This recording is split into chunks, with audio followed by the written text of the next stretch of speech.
SUVs, the most diluted term in the automotive business, but certain brands have always ensured that SUVs remain capable, colossal, comfortable, classy, and of course, costly.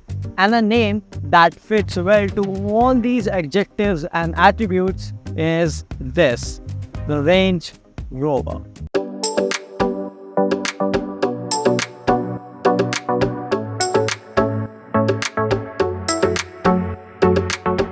Now, after a gap of a decade, Word has received the 5th gen iteration of the Range Rover. But does it manages to fit in the modern world or not? Well, that's exactly what we're gonna find out in this video. And rest assured, we will be calculating the aesthetics, appeals and attributes of this car on the aforementioned characteristics. And without any further ado, let's kick things off with its colossal nature.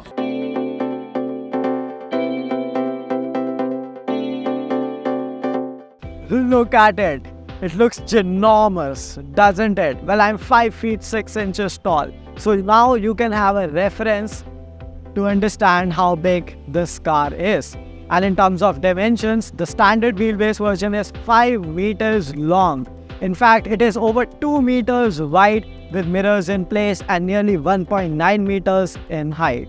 These rims, they measure 22 inches and they do not look that big on this car. That's how the dimensions and the heft the Range Rover carries with itself. And if you feel all of it is a size smaller for you, you can always opt for long wheelbase version that gets you extra 200 millimeters in between these wheels, and they can also be upgraded to 23 inches. And now, before we get inside, let me give you a fair idea of how Range Rover still remains classy.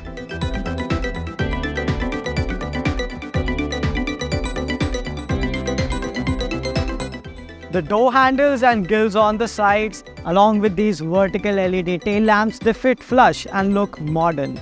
And on the inside, the design is modern, minimalistic and mesmerizing.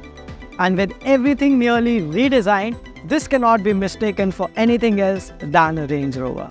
And that certainly brings out the classy quotient of this SUV.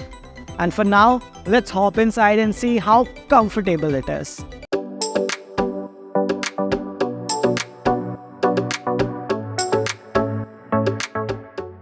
Trimmed with leather and premium materials, the interior feels every bit classy and upmarket.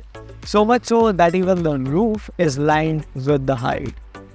And as a result of which, this interior and this cabin, it feels every bit of flagship. Coming in hot is this 13.1-inch AV Pro touchscreen infotainment system and the 13.7-inch all-digital instrument cluster.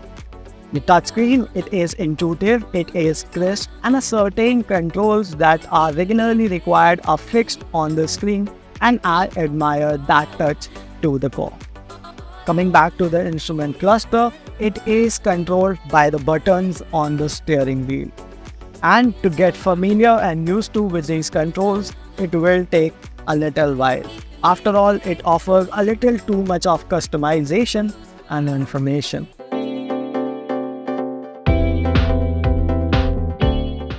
Oh, well, these rear seats on the Range Rover Autobiography Edition, they feel as if they belong to a limousine. After all, they are no less than a full-size recliner. So getting chauffeured in this car is as easy as doing nothing. And once you're here, you'll realize that everything is powered. You need a cup holder? Well, here's where you can have it. And talking of the boot space, well, it is enormous as well. For reference, it gets a full-size spare wheel and it gets a host of buttons to lower down the loading bay for ease of access, and you can also fold down and get the seats back in place with the press of a button. Interesting? Well, of course it is. And all of this setup makes the Range Rover a very comfortable car to get chauffeured around or even driving it around the town. One big issue that I could find was getting inside the car and getting outside of it. Why and how? Because when in off-road mode, the ground clearance is humongous 294 millimeters, and even in standard conditions it is 220 millimeters. Thankfully, Range Rover has given an access mode button right on the front door pad to make sure that getting inside and out of the car is relatively an easy task. So if you're buying this one, make sure that you're opting for the deployable running boards to make the task a little easy.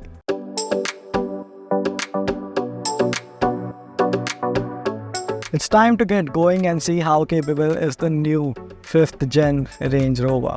Well, the India spec model gets a total of 3 engine options, a diesel and 2 petrols. We are driving the 3-liter petrol motor, and all of these engine options come mated to a 8-speed AT. The motor is refined, it is potent, and so is the case with the gearbox. You would hardly have to use pedal shifters that are offered here. The car is best left in the auto mode. The drive, it is tuned to be supple and posh. Yes, 22-inch rim makes squeeze, and they kind of deteriorate the ride quality to some extent. After all, they are very much close to a full-size limousine or a high-performance sports car, but you get a decent level of sidewall on this SUV. In addition, you get a terrain response 2 system which can control differential locks, can adjust suspension height, and it can also alter your throttle response, only to make Range Rover go on path that is best suited for its body-on-frame rivals with the lift kit. And to put the Range Rover's dynamics, capabilities and overall comfort in a single line, I have to say that it is a very matured limousine that can go off-road. Well, now it's time to talk about its cost.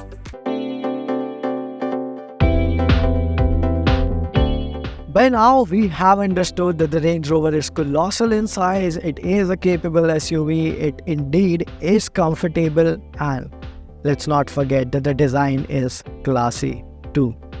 But all of it comes at a cost. The starting price for the Range Rover is Rs 2.40 crore, and it goes up to Rs 4.17 crores approximately. And mind you, we are talking ex-showroom prices, and if you still think that you've got some cash to stash upon this car, well, there are 1.6 million customization options available.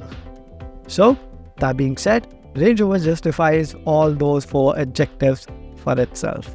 And now it's time to sum this video up. Well, ladies and gentlemen, this was all about from our side about the 5th gen Range Rover Autobiography edition. What do you guys think of it? Let us know in the comments below. For now, I'm your host, Mohit Bhardwaj. We'll sign off on a note that I'm certainly a big fan of this silhouette and the character of this star.